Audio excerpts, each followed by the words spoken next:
December 1943. Camp Grant, Illinois. Werner Hoffman sat on the edge of his bunk in Barracks 7, holding a photograph he'd memorized 6 months ago. The edges were soft now, creased from handling. In the picture, Elsa smiled up at him from a park in Stuttgart, summer light catching her hair. That photo was taken in 1940, 3 weeks before he'd been drafted, before Tunisia, before the surrender, before he'd become prisoner number 47 to 2891 in a country he'd once been taught to hate. Outside, December wind rattled the barracks windows.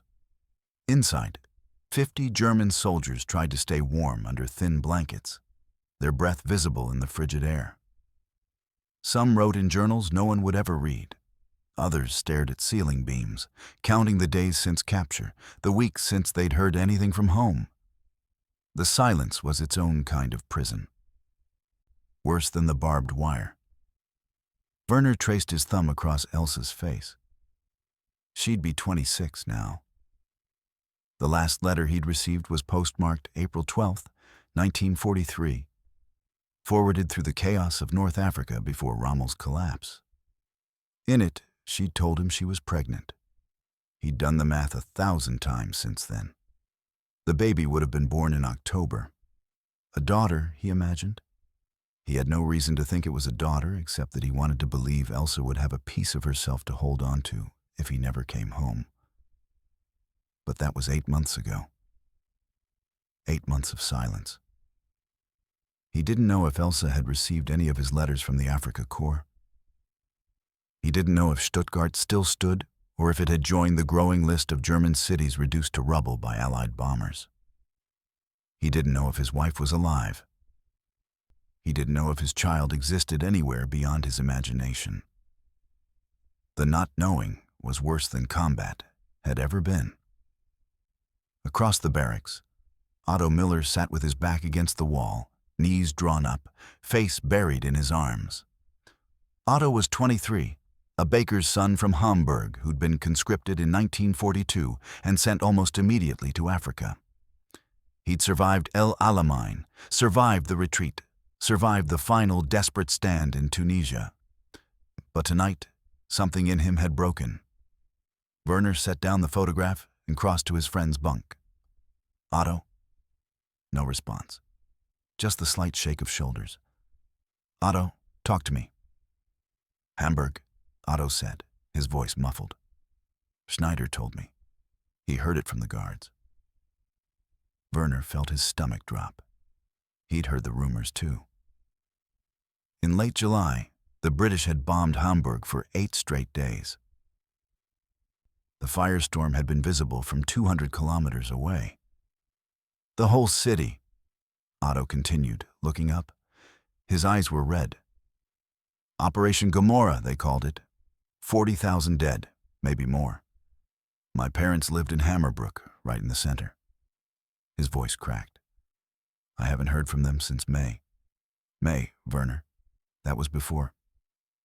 He couldn't finish. Werner sat down beside him. What could he say? That it might not be true? They both knew it probably was. That Hamburg had burned. That most of Hammerbrook was ash. That Otto's parents, like so many others, had likely died in a firestorm created by bombs dropped from British planes. Retaliation for bombs dropped from German planes. Retaliation for bombs dropped before that. On and on. The logic of war devouring everything. I just want to know, Otto whispered. Even if they're gone, I just want to know. This not knowing, it's killing me, Werner. Every day I wake up thinking maybe today they'll let us write home. Maybe today we'll get mail. But it's been 6 months. 6 months of nothing. Werner understood. They all did. Every man in Barracks 7, in all the barracks at Camp Grant, carried the same weight. The Geneva Convention was supposed to allow prisoners to send and receive mail. But the American military, citing security concerns and screening limitations, had suspended the privilege indefinitely. No letters in, No letters out. Just silence stretching across an ocean, across a war, across the growing distance between who they'd been and who they were becoming. "I have a daughter," Werner said quietly. "At least I think I do. Elsa was pregnant when I was captured. The baby would be over a year old now. I don't know her name. I don't know if Elsa is even—" He stopped. Saying it aloud made it too real. Otto looked at him. "You never told me. I don't talk about it. Talking about it makes it hurt more." Werner picked up a pebble someone had brought in from the exercise yard, rolled it between his fingers. "But sometimes I imagine her, my daughter.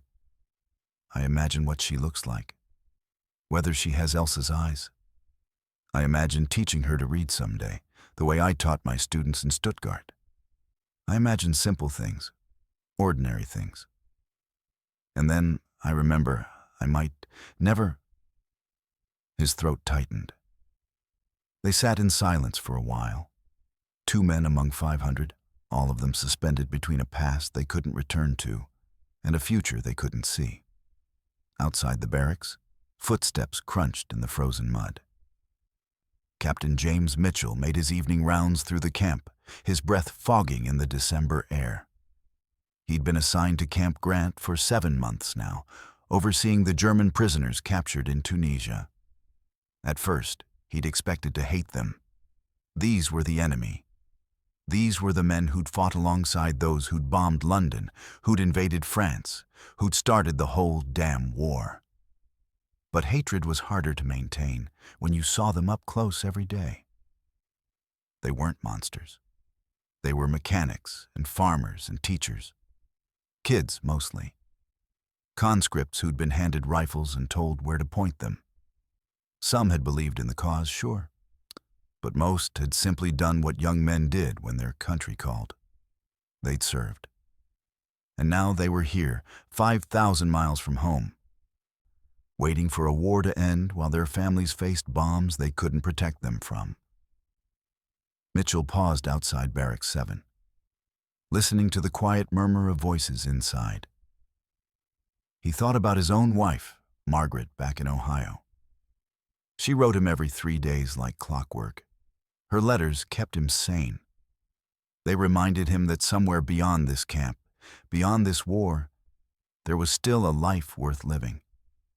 Love letters disguised as news from home, updates about her teaching job, about the Victory Garden, about their dog Chester who kept digging up the tomatoes. Small things, beautiful things. Things that mattered precisely because they were ordinary. What would it do to him, he wondered, if those letters stopped coming? If for 6 months, a year, longer, he heard nothing? If he didn't know whether Margaret was alive or dead? Whether their house still stood, whether the life they'd built together had survived? He'd go insane. He knew he would. Mitchell continued his rounds, past Barracks 8, past the mess hall, past the guard towers where young American soldiers stamped their feet against the cold and watched the wire.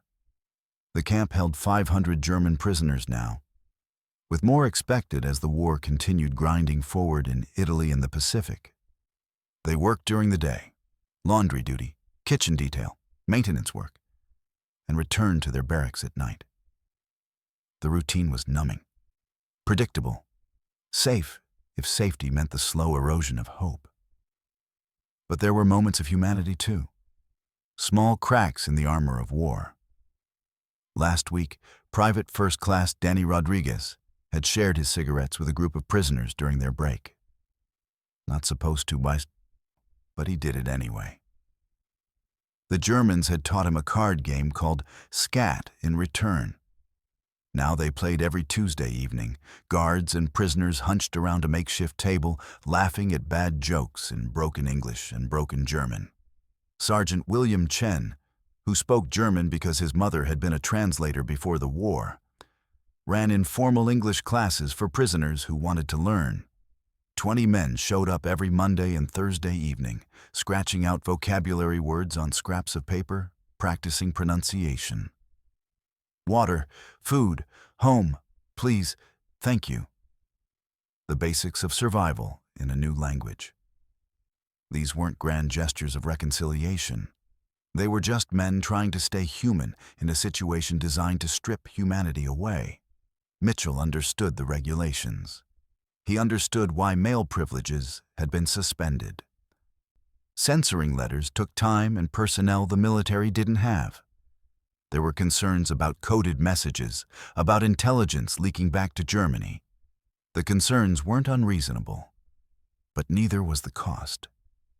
He reached the administrative building and climbed the steps to his office. Inside, on his desk, sat 3 letters from Margaret. He'd read them each twice already, but would read them again before bed. He picked up the most recent one, dated November 28th. Her handwriting was precise, each letter carefully formed. She'd been a school teacher before the war, and she still wrote like one. Dearest James, Chester is officially a menace. He dug up all 6 of the tomato plants yesterday. I found him in the garden, covered in dirt, proud as could be. I should have been angry, but he looked so pleased with himself that I just laughed. It felt good to laugh. There's been too little of that lately. Mrs. Patterson's son was killed in Italy last week. She's destroyed. I brought her a casserole and sat with her for a while, but what can you say? What words help when someone loses their child? I keep thinking about all the mothers like her on both sides, all of them losing sons. For what? I'm sorry. That's not fair to put in a letter. You're doing important work, I know that. I just miss you. I miss you terribly. Come home safe, my love. Yours always. Margaret Mitchell set the letter down and stared out the window at the darkened camp. Come home safe. Simple words that meant everything. The next morning, during breakfast roll call, Werner made a decision. It had formed slowly, over weeks of watching Otto deteriorate, over nights of lying awake, imagining Elsa and the daughter he'd never met. The decision crystallized into something solid, something he couldn't ignore anymore.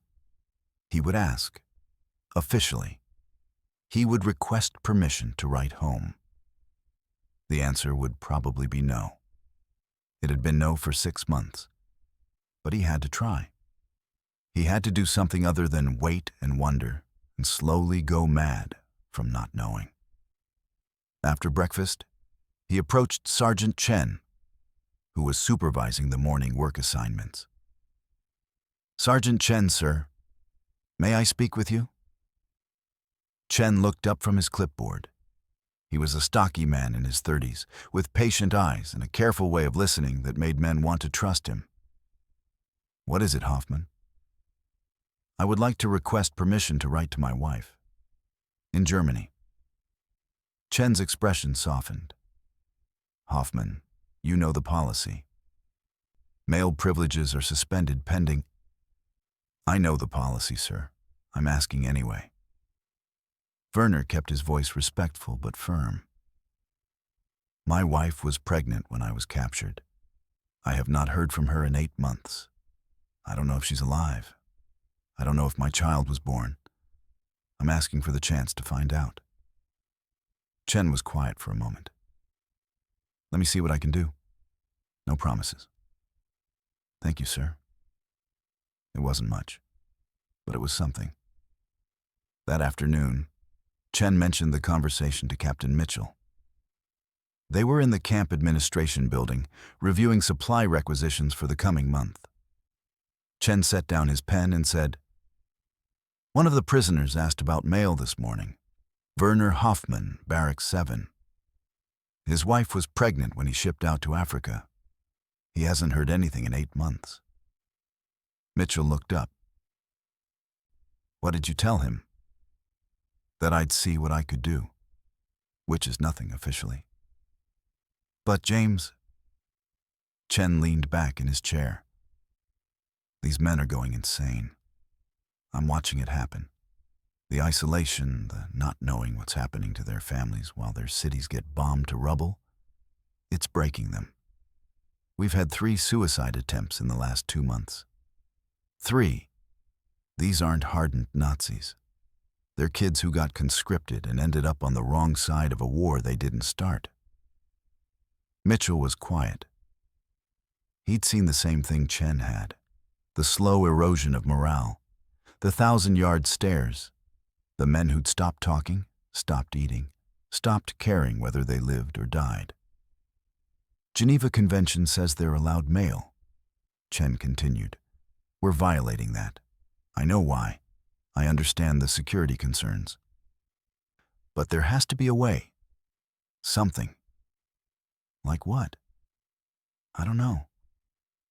But watching Hoffman ask about his baby this morning, watching him try to keep his dignity while he's begging for something that should be his right. Chen shook his head. It got to me. That's all.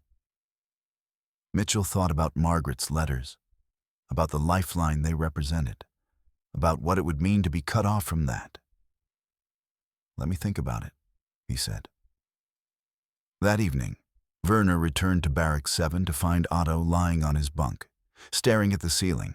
He hadn't eaten dinner, hadn't gone to the English class, just lay there, motionless. Otto, Werner said, you have to eat. What's the point? The point is you're alive. For what? Otto turned his head to look at Werner. To sit in this barracks until the war ends? To go home to a city that doesn't exist anymore? To a family that's probably dead? Tell me, Werner, what's the point? Werner sat down on his own bunk across the narrow aisle. He pulled out Elsa's photograph, looked at her smile. The point is that maybe she's still out there. Maybe your parents made it out of Hamburg. Maybe Elsa got my letters and she's waiting for me. Maybe my daughter is alive and healthy and I'll meet her someday. Maybe is a reason to stay alive. Maybe is torture. Maybe is hope. Otto closed his eyes. I'm so tired, Werner. I'm so tired of hoping. Werner understood. He felt it too, the exhaustion of hoping against the silence, of building entire futures in his imagination, only to have them collapse every morning when no mail arrived. But what else was there? Despair was easier, maybe. But despair was also surrender. I asked Sergeant Chen today if I could write home, Werner said. He said he'd see what he could do. Otto opened his eyes. They'll say no. They always say no. Probably, but I asked anyway.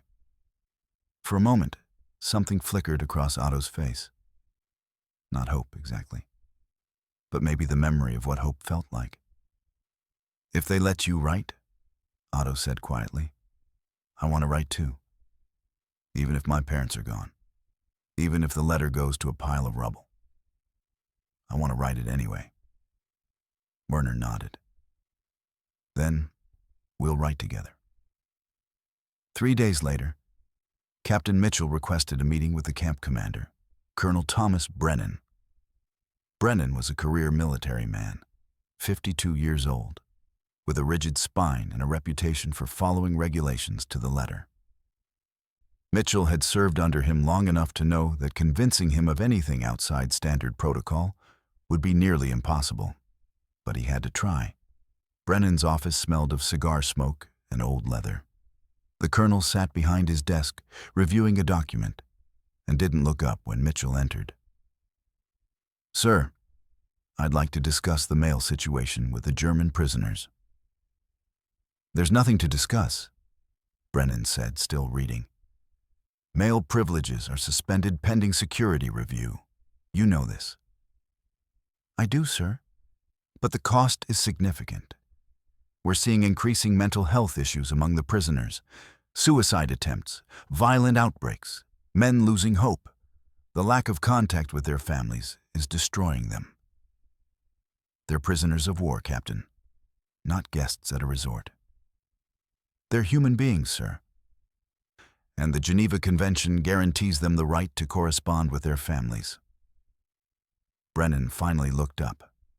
His eyes were hard. The Geneva Convention also allows for security measures when necessary. Screening 500 prisoners' mail would require personnel and resources we don't have. The decision has been made. Mitchell hesitated. Then he said, "Sir, may I speak freely?" "You may. I have a wife, Margaret. She writes me every 3 days. Her letters are the only thing that keep me sane. If I went 6 months without hearing from her, not knowing if she was alive or dead, I'd lose my mind. These men are no different. They're scared. They're homesick. They're human.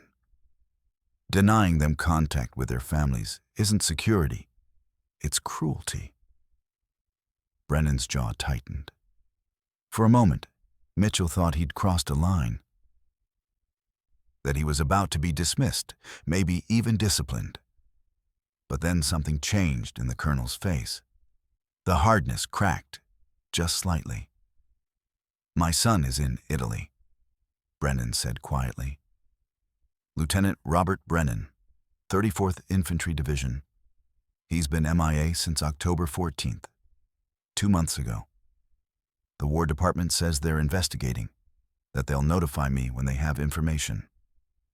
But every morning I wake up and I don't know if my boy is alive or dead. Every morning I check the mail hoping for something, anything. And every morning there's nothing." He set down the document he'd been reading. Mitchell saw that his hands were shaking slightly. "So, yes, Captain, I understand what it means to not know. I understand what the silence does to you. I live it every damn day."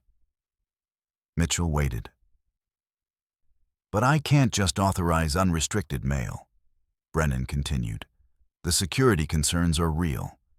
If we establish precedent here, every camp in the system will have to follow suit. The logistics are impossible." "What if there was another way?" Mitchell said. "What if we didn't send the mail directly?" "What do you mean?" "The Red Cross. They have diplomatic channels through neutral countries, Switzerland specifically. If we route the prisoners' letters through the International Red Cross in Geneva, they can forward them to Germany through their networks. The Red Cross already handles POW mail for other countries. It's established protocol, and it keeps the mail out of our direct handling, which addresses the security concern." Brennan considered this. "You'd still need someone to censor the content before it ships. Make sure they're not passing intelligence. We have German speakers on staff. Sergeant Chen could coordinate a review process. The prisoners write their letters, Chen's team reviews them, approved letters go to the Red Cross. Anything sensitive gets flagged." "How many prisoners are we talking about?" "All of them, potentially.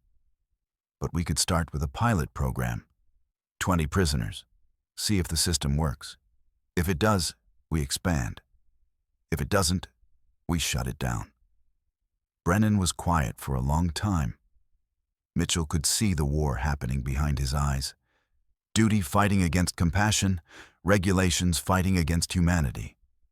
Finally, the colonel said, 20 prisoners, 1-month trial. Chen oversees all screening. Any letter that even hints at intelligence value gets burned. Any prisoner caught trying to circumvent the system loses the privilege permanently. Understood?" "Yes, sir." "And Mitchell, if this blows up, it's your ass, not mine." "Understood, sir." Mitchell left the office feeling something he hadn't felt in months. Hope. Fragile, tentative hope that maybe, just maybe, he could give these men something that mattered. He found Sergeant Chen in the mess hall and told him the news. Chen's face broke into a rare smile. 20 prisoners. It's a start. Get me a list of 20 men who've shown good behavior, who have families they haven't heard from. We'll start with them. Hoffman should be on that list. Put him at the top. That evening, Werner was sitting in Barracks 7, teaching Otto a few English phrases, when Sergeant Chen appeared in the doorway. "Hoffman, come with me." Werner's stomach dropped. Had he done something wrong? Was this about his request? He followed Chen out into the cold December evening, across the compound to the administration building. Chen led him to a small office and gestured to a chair. "Sit." Werner sat, his heart hammered. Chen pulled out a chair across from him and sat down too. His expression was unreadable. "You asked about writing home?" Chen said. "Yes, sir." Captain Mitchell spoke with the colonel. "They've approved a pilot program. 20 prisoners will be allowed to write letters home through the Red Cross network. You're one of them." Werner stared at him. The words didn't make sense at first. Then they did, and his chest constricted so hard he couldn't breathe. "I can write to Elsa?" "One letter to start. We'll see how it goes. But yes, you can write to your wife." Werner's eyes filled. He tried to speak, couldn't. Tried again. "Thank you," he managed. "Thank you, sir. Thank you." "Don't thank me yet. The letter has to be reviewed. No military information, no intelligence, nothing that could compromise security.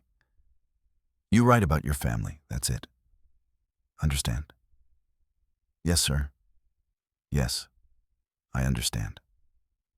Chen handed him a piece of paper and a pencil. "You can write it tonight. Bring it to me tomorrow morning. We'll start the review process." Werner took the paper with shaking hands. It felt impossibly light. Just paper, just graphite. But it was a bridge across silence, across an ocean, across the miles between him and everything he loved. He walked back to Barracks 7 in a daze. Otto looked up when he entered. "What happened?" "They're letting me write home," Werner said. His voice broke. "Otto, they're letting me write home." The barracks went quiet. 50 men turned to look at him. "You're serious?" Otto said. 20 of us. A pilot program. I'm on the list. I can write to Elsa. I can..." He couldn't finish. The tears came then, hot and sudden, and he didn't care who saw. Otto stood and crossed to him, pulled him into a hard embrace. Other men gathered around, patting his shoulders, murmuring congratulations in German, sharing in the moment because they understood what it meant. Hope. Real, tangible hope. That night, Werner sat on his bunk with the paper Chen had given him and tried to figure out how to fit 8 months of longing into words. "My dearest Elsa, I don't know if this letter will reach you. I don't know if you'll ever read these words. But I'm writing them anyway because I need you to know that I'm alive. I'm in America. I'm safe. And I think about you every single day. Are you safe? Is the baby safe? I do the math constantly. If everything went as it should, we have a daughter. She would be over a year old now. Does she have your eyes? Does she laugh the way you do? What's her name, Elsa? I lie awake imagining it. Anna, maybe. Or Sophie. Or something I haven't thought of. I imagine teaching her to read someday, reading her the same stories my father read to me. I imagine coming home to you. The Americans here are not what I expected. Some are kind. One captain, Mitchell, he made this letter possible. He didn't have to do that. But he did. I think he understands what it means to love someone. I miss you so much, it hurts. I miss the way you hummed while you cooked. I miss your terrible jokes. I miss the sound of your voice saying my name. I miss everything about the life we built together. And I'm terrified that life doesn't exist anymore. That Stuttgart is gone. That you're gone. that I'm writing to a ghost. But I have to believe you're out there. I have to believe you're reading this. I have to believe I'll hold you again someday. Stay safe, my love. Stay alive. Wait for me. Forever yours, Werner. He folded the letter carefully and held it against his chest. Outside, snow had begun to fall, soft and silent. Inside Barracks 7, men slept or pretended to sleep, each carrying their own weight of separation and longing. Werner looked at the photograph of Elsa one more time before tucking it under his pillow. Tomorrow he would give the letter to Sergeant Chen, and then he would wait. But this waiting felt different. This waiting had purpose. This waiting had hope. The next morning, Werner delivered his letter to Sergeant Chen's office with hands that wouldn't stop shaking. Chen took it without comment, added it to a small stack on his desk, and told Werner he'd know within a week whether it was approved. 7 days had never felt longer. But something had shifted in Barracks 7. Word had spread about the pilot program, about the 20 men who'd been selected. The atmosphere changed. Not dramatically. The barracks was still cold, the food still bland, the barbed wire still surrounded them. But there was a current of something new underneath the routine. Possibility. The faint, fragile sense that maybe they weren't completely forgotten. Otto hadn't been on the initial list of 20. He'd taken the news quietly, with the resignation of someone who'd stopped expecting good things. But Werner had seen him watching as others were called to Chen's office, seen the way his friend's jaw tightened when another prisoner returned clutching blank paper and a pencil. On the 4th day after Werner submitted his letter, Otto approached Sergeant Chen during the morning work detail. "Sir, I'd like to request permission to write home as well." Chen looked up from his clipboard. He'd been reviewing the same supply requisition for 10 minutes, his mind clearly elsewhere. "You're not on the approved list, Miller." "I know, sir. But I'm asking anyway. My parents were in Hamburg when the city was bombed. I haven't heard from them since May. I know they're probably dead. The address is probably just rubble. But I need to write the letter anyway. Even if it goes nowhere, I need to try." Chen studied him.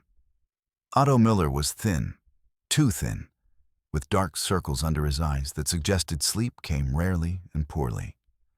Chen had watched him deteriorate over the past months, watched the light go out of him bit by bit. "Let me see what I can do," Chen said. "No promises."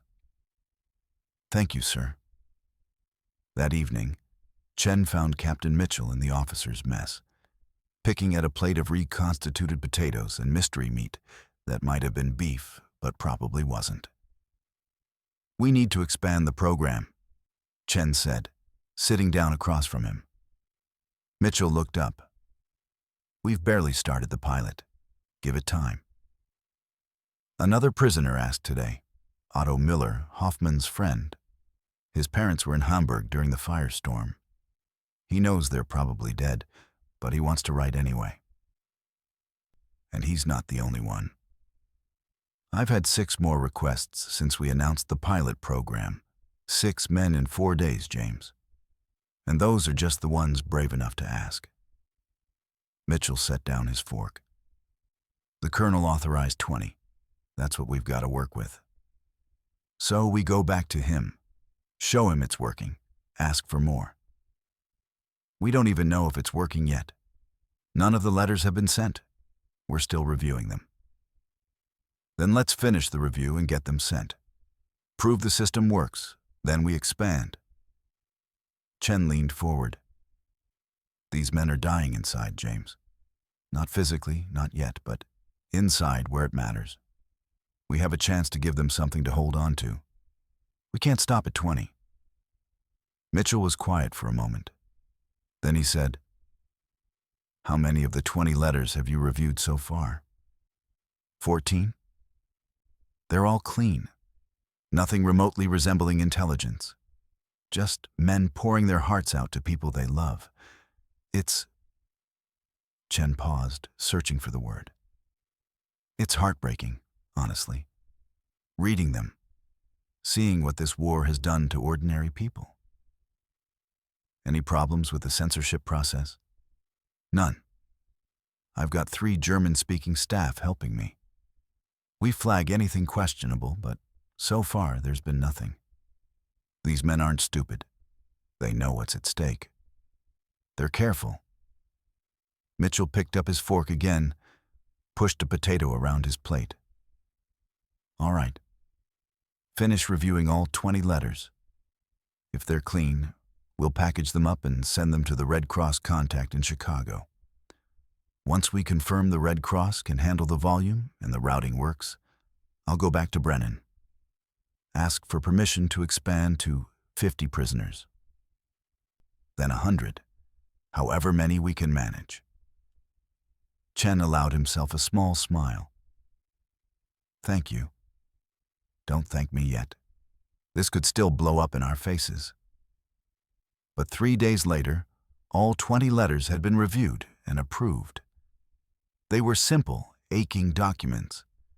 Men writing to wives, to parents, to children they hadn't seen in years, asking if their families were safe, describing life in the camp in careful, neutral language, making promises about the future, about reunions, about the lives they'd rebuild when the war finally ended.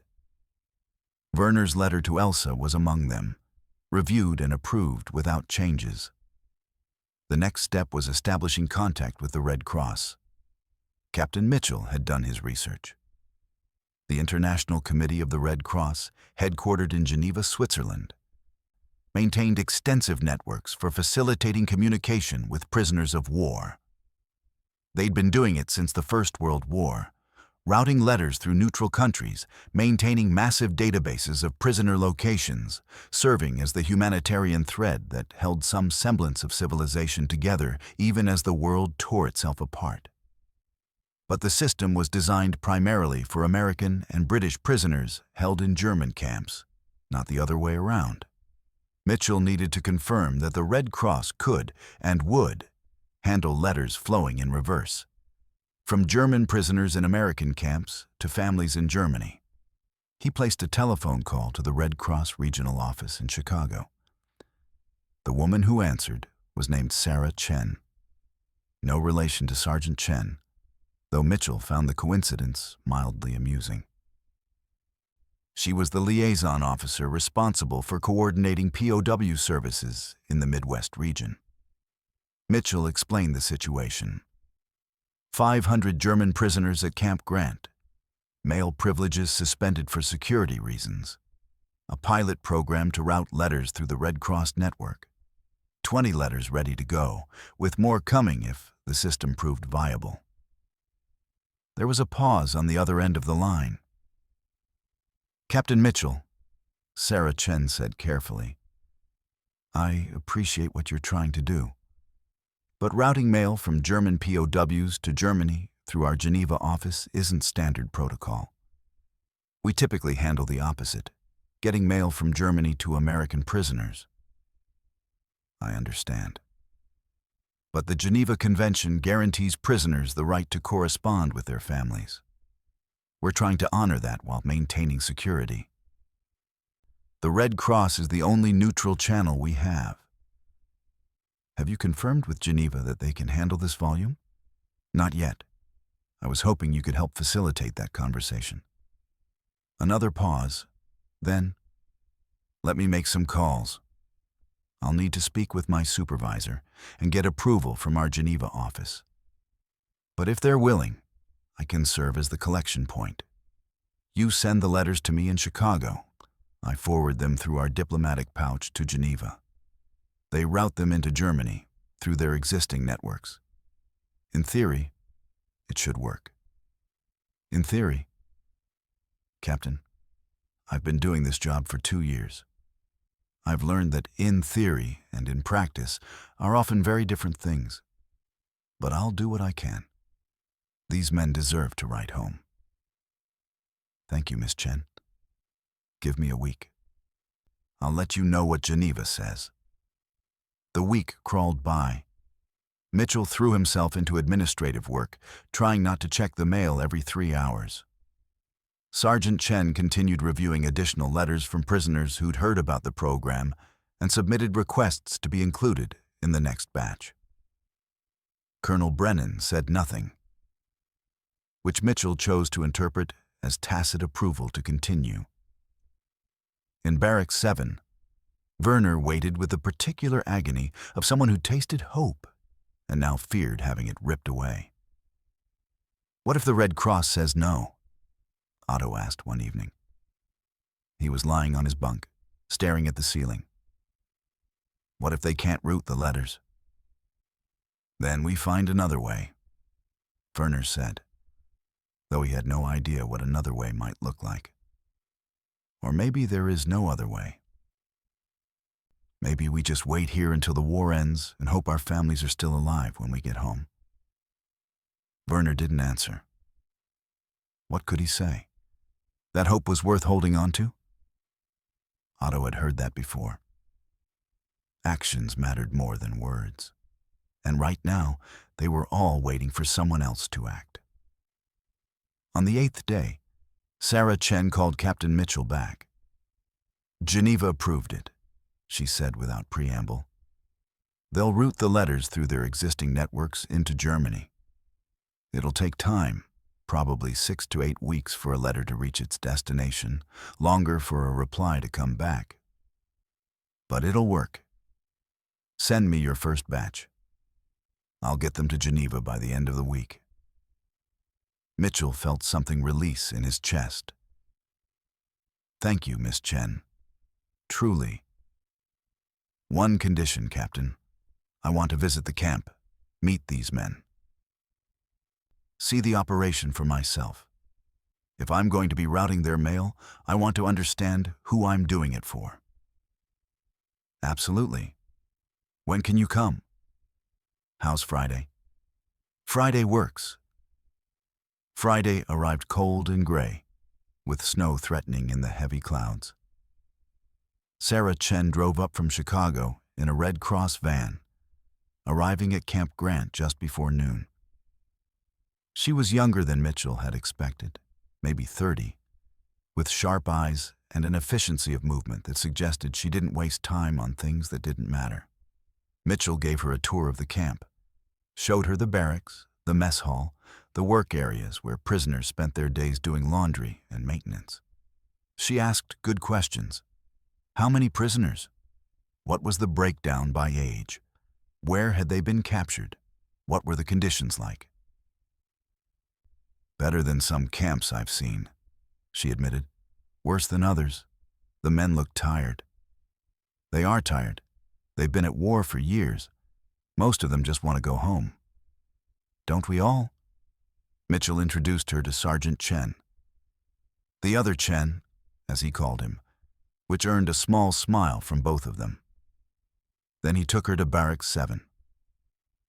Werner and Otto were inside with a dozen other men, most of them lying on bunks, a few playing cards at a makeshift table. They stood when the officers entered, coming to attention. At ease, Mitchell said in English. Sergeant Chen translated to German. The men relaxed slightly, watching Sarah Chen with wary curiosity. This is Miss Sarah Chen from the Red Cross, Mitchell continued. She's going to be helping us get your letters home. I thought she might want to meet some of you. Sergeant Chen translated. A few of the prisoners exchanged glances. Sarah stepped forward. Captain Mitchell tells me you've been waiting months to write home, she said. Sergeant Chen translated sentence by sentence. I want you to know that we're going to do everything we can to make sure your letters reach your families. It won't be fast. The system has to route through Switzerland and then into Germany through networks that are under a lot of strain right now. But we'll get them there. She paused, looking at the men. I know this doesn't make up for the months you've already lost, I know it doesn't change the fact that you're here and your families are there. But it's something. And sometimes something is all we have. Werner found himself stepping forward. In halting English, he said, "Thank you, miss. My wife, I have not heard 8 months. This..." He struggled for the word. "This means everything." Sarah looked at him. "What's your name?" "Werner Hoffman." "You wrote one of the letters we're sending?" "Yes, miss."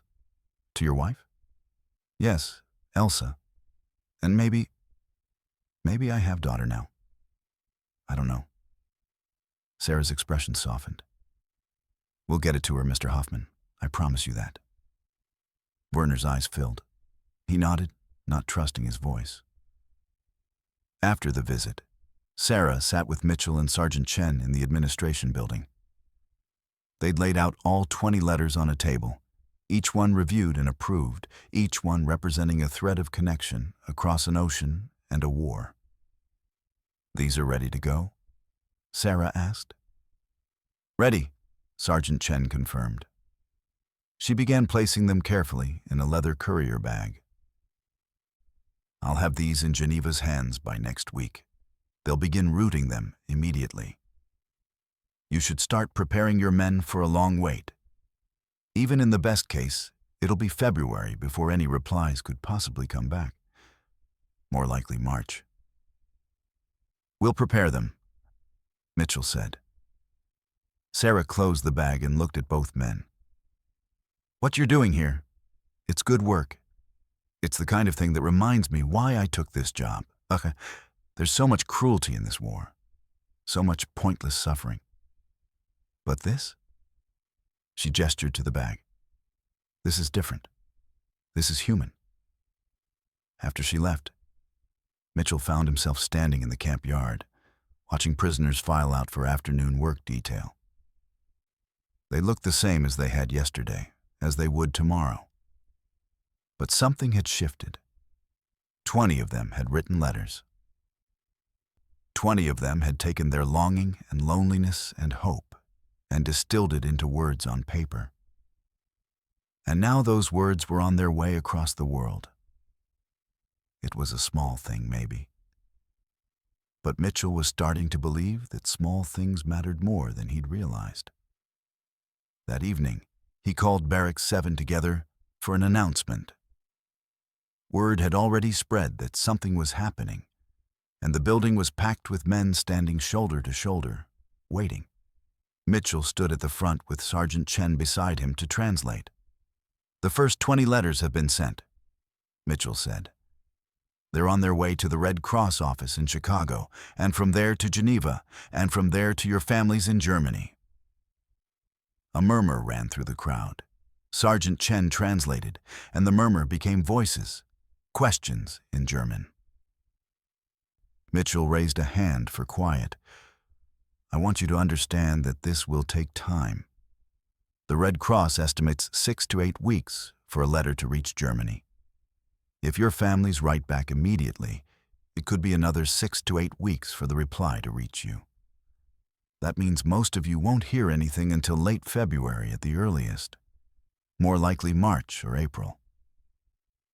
He let that sink in, saw the disappointment on some faces, the resignation on others, but also saw something else: determination, patience, the willingness to wait because waiting now had purpose. "But here's the other thing I want you to know," Mitchell continued. "This isn't just 20 letters. Colonel Brennan has authorized me to expand the program. Any prisoner who wants to write home can submit a letter for review. If it passes censorship, no military information, no intelligence, just personal correspondence. It'll be sent through the Red Cross network. We're opening this to everyone." The barracks erupted.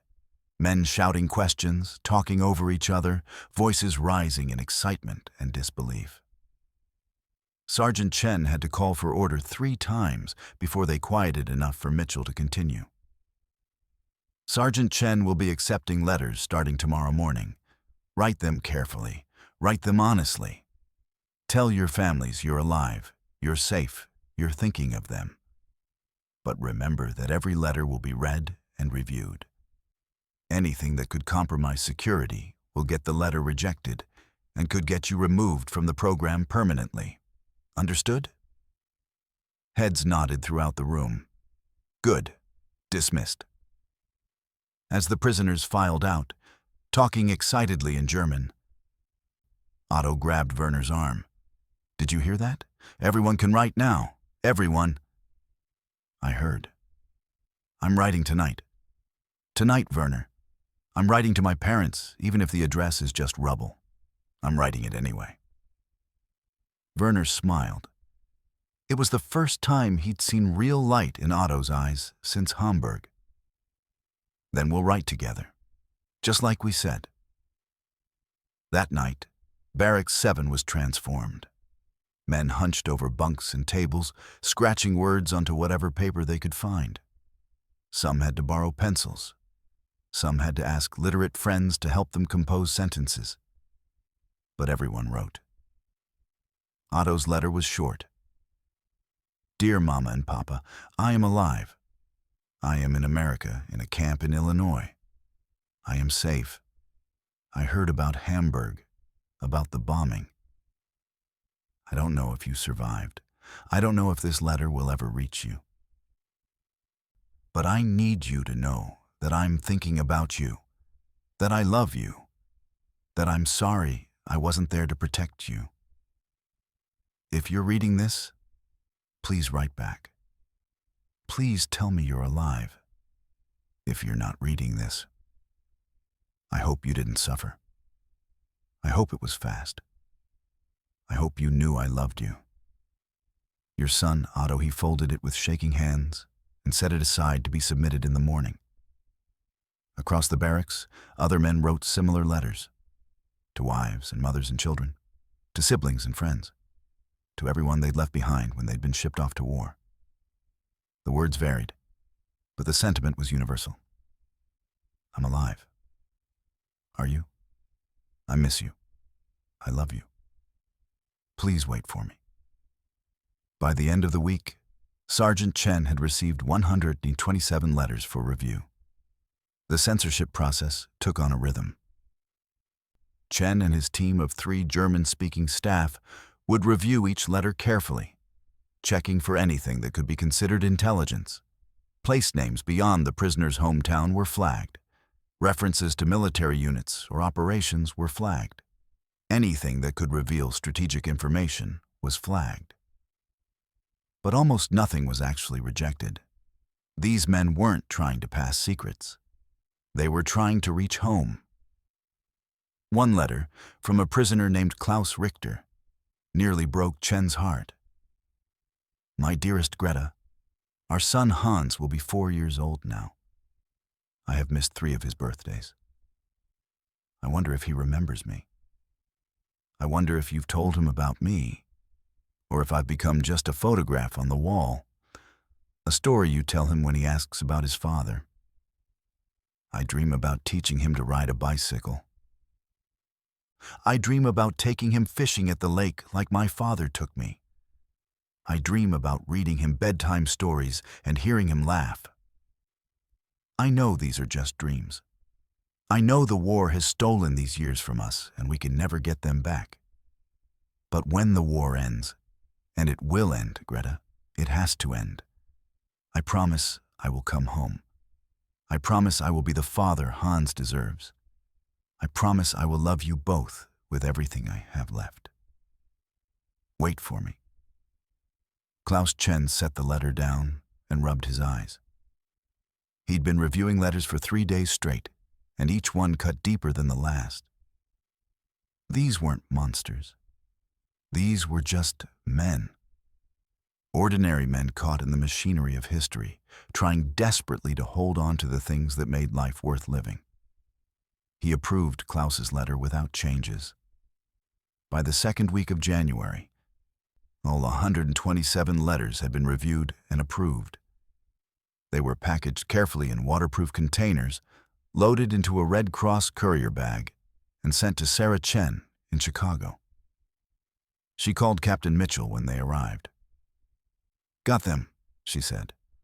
127 letters. They're going out on tomorrow's diplomatic flight to Geneva. Should be there by the end of the week. "Thank you, Miss Chen." "How are the men holding up?" "Better?"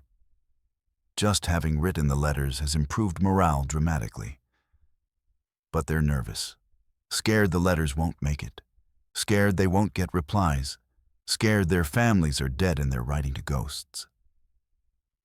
"They might be," Sarah said quietly. "Germany is being destroyed, bit by bit. Cities are rubble. Civilians are dying. Some of these letters probably will end up going nowhere. You should prepare them for that." "I know. But what else can we do?" "Exactly what you're doing. Give them hope. Give them the chance to try. That's all any of us can do." The letters left Chicago on a cold January morning, packed in a diplomatic pouch alongside official Red Cross correspondence. They flew to New York, then across the Atlantic to Lisbon, then overland to Geneva. The journey took 6 days. In Geneva, Red Cross staff sorted the letters by destination: Stuttgart, Hamburg, Berlin, Munich. Dozens of German cities, some still standing, some reduced to rubble. Each letter was catalogued, assigned a tracking number, and routed into the massive network that the Red Cross had built for exactly this purpose. Then they began the final leg of their journey into Germany itself. Some would reach their destinations. Others would bounce back, marked "Address Destroyed" or "Recipient Deceased." But all of them would be tried. All of them would be given the chance to cross the distance between separation and reunion, between silence and connection. At Camp Grant, the waiting began in earnest. Werner counted days. Otto counted hours. Every morning, men would ask Sergeant Chen if any replies had arrived yet, even though they knew it was too soon. But Hope didn't care about timelines. Hope wanted what it wanted immediately. Late February at the earliest, Chen reminded them over and over. More likely March. You have to be patient. But patience was hard when you'd already waited so long.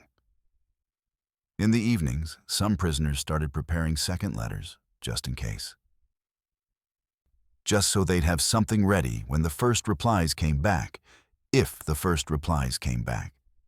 Writing became a ritual, a way to stay connected across impossible distance, a way to fight against the silence that had nearly destroyed them. One night, Private Danny Rodriguez stopped by Barracks 7 to drop off some supplies. He found Werner and Otto sitting at the table, both working on letters by lamplight. "Still writing?" Rodriguez asked. Werner looked up. "Always writing. What else is there to do?" Rodriguez pulled out a pack of cigarettes, offered them around. Werner and Otto each took one. They lit up, smoke curling toward the ceiling. "My wife, Maria," Rodriguez said after a moment. "She writes me every week, sometimes twice a week. I don't know what I'd do if those letters stopped coming. I think I'd lose my mind." "That's what was happening to us," Otto said quietly. "Before the captain let us write, we were losing our minds." "Yeah, I saw it. We all saw it." Rodriguez took a drag on his cigarette. "For what it's worth, I'm glad Mitchell did this. I know you guys are supposed to be the enemy and all that. But you're just guys, you know? Just guys who want to go home, same as me." "Same as all of us," Werner agreed. They smoked in companionable silence for a while. Then Rodriguez stubbed out his cigarette and stood. "Anyway, thought you should know. The guys are taking up a collection. Some of us want to help with postage for the next batch of letters. It's not much, but we figured it might help." Werner stared at him. "Why would you do that?" Rodriguez shrugged. "Like I said, you're just guys."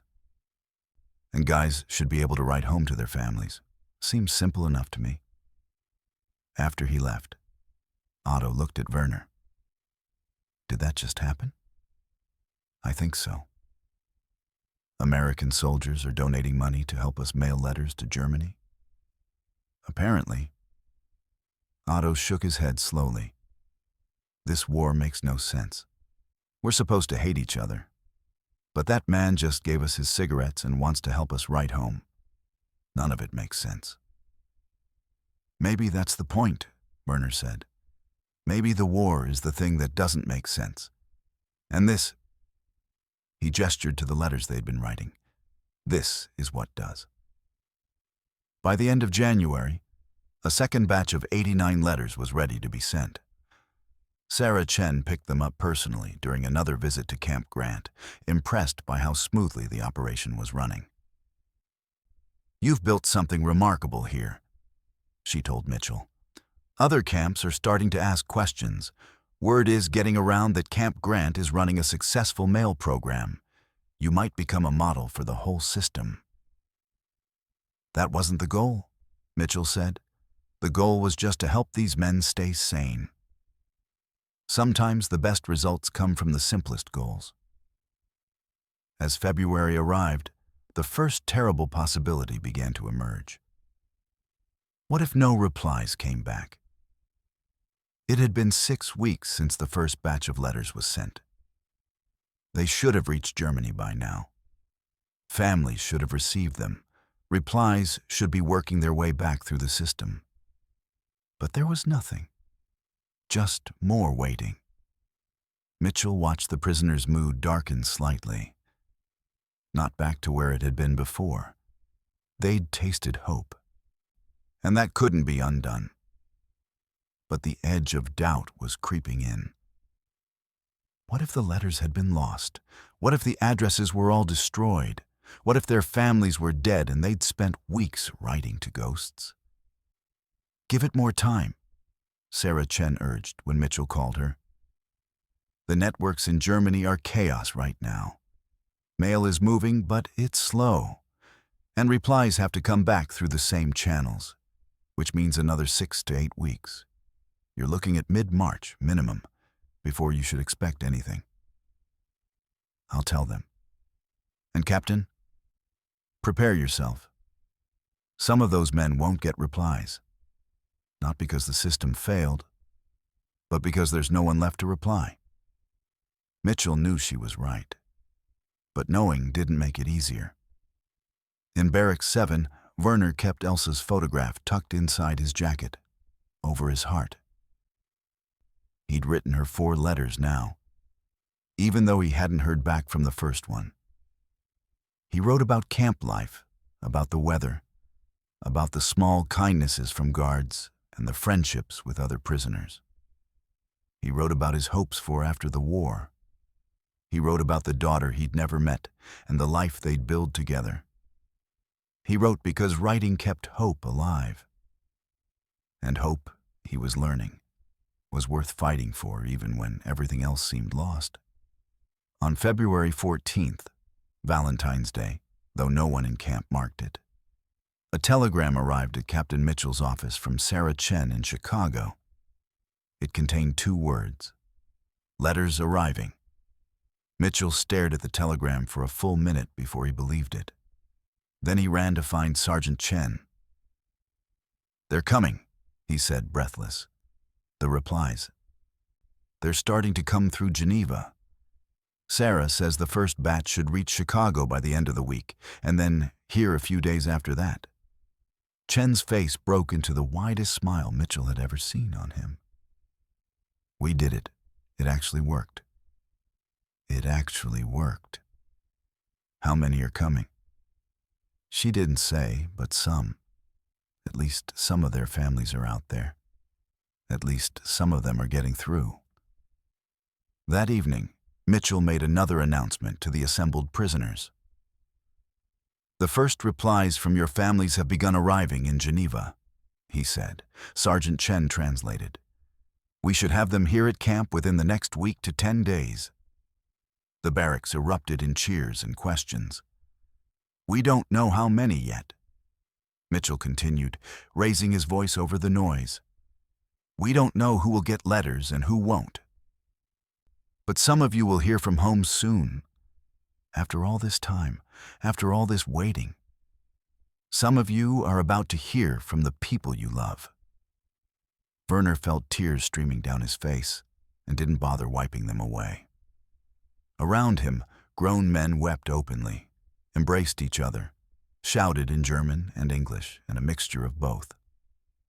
Otto grabbed Werner's shoulders. They're coming, he said, his voice breaking. The letters are coming, Werner. I know. What if mine isn't there? What if my parents... Don't, Werner interrupted. Don't think that way. Not yet. Wait and see. Just wait and see. But he understood the fear, because he felt it too. What if there was no letter from Elsa? What if Stuttgart was rubble and she was gone and he'd spent months writing to a memory? The waiting was almost over. Soon they would know. For better or worse, they would finally know.